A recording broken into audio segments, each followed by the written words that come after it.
So you or your spouse is a very high-earning professional. They have a great job, or you have a great job, one of you does, and with that job, they have not just their base salary, but they have benefits. They have vacation time, restricted stock units, stock options, performance options or performance units, bonuses, a variety of different things that are all designed to make them happy employees. My name is Carla Hartley. I have practiced primarily in the family law and probate spaces through most of my career. I'm licensed in both California and Texas, and I hope to help you today to figure out what happens with the above and beyond portion of that income.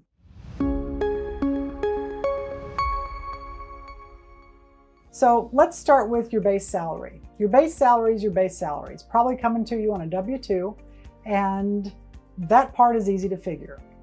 So the base salary is not all of the income you have available for support. It's not all of the income you have in either state available for support.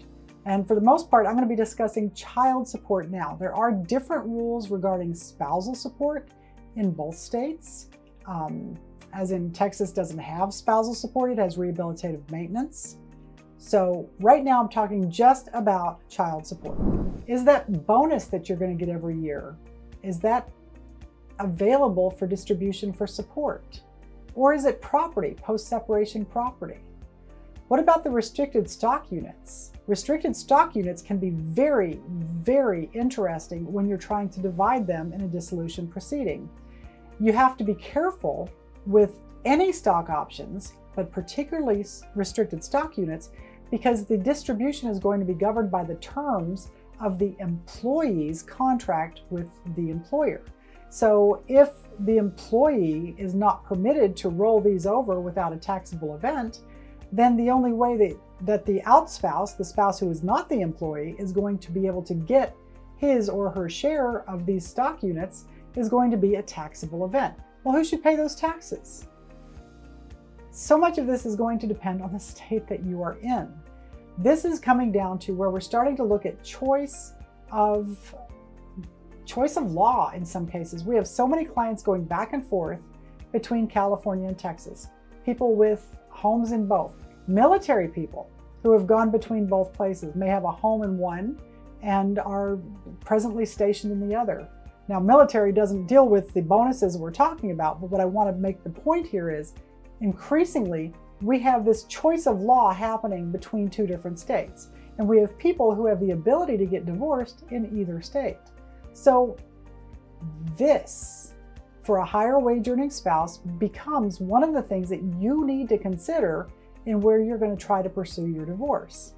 So we've talked about the stock options, the restricted stock units, performance bonuses, again, depends. We've talked about the difference between the way Texas treats spousal support as rehabilitative maintenance only, and where California regards spousal support as something that can continue in the case of a long-term marriage for a very long time, whereas Texas puts limits on that. All of this can get very complicated, and you need to talk to someone who knows the law in both states if you're one of these people who has a choice of jurisdiction.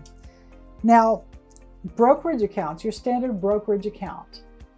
If you are liquidating assets in your brokerage account, how is that going to be affected in the dissolution? How is that going to be treated for support? Is it income or is it just a liquidated asset? If you simply liquidate the asset and then reinvest, do you get some type of credit for that? Again, now we're talking federal law and how federal law interacts with different state laws.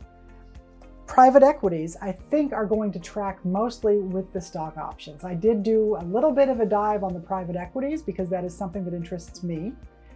As you know from a prior presentation I gave, if they're hard to find, they're more interesting to me. So the private equities tend to be harder to find, but once found, they are going to track with these other types of brokerage accounts. 401ks. Fortunately, 401ks are also governed by federal law, and so are IRAs. So for the most part, these don't become income until you start having to take the required minimum distributions. However, How does each state treat, as a deduction from your income, your contribution to the 401k?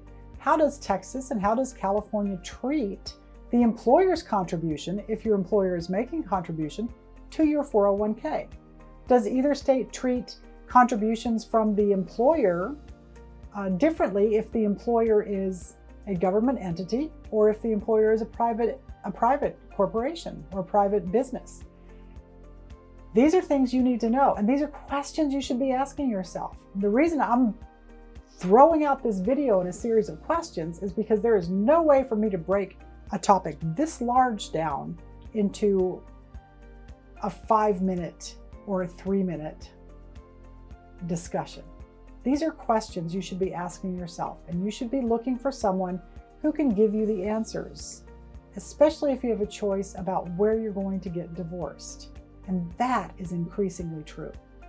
Now, how do the states, Texas and California, treat the duty to disclose the assets and the liabilities of the parties? Well, that tracks pretty similarly.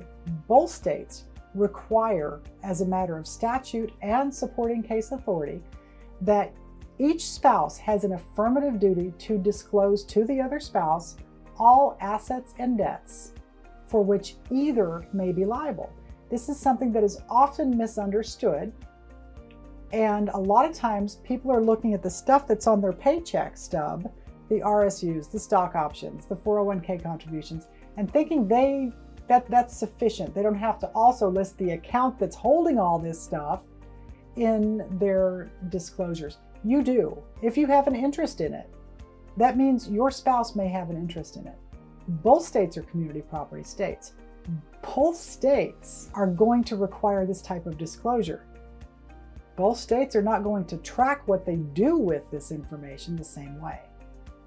And both states are going to penalize you for failing to disclose fairly heavily. It's something you don't want to run into.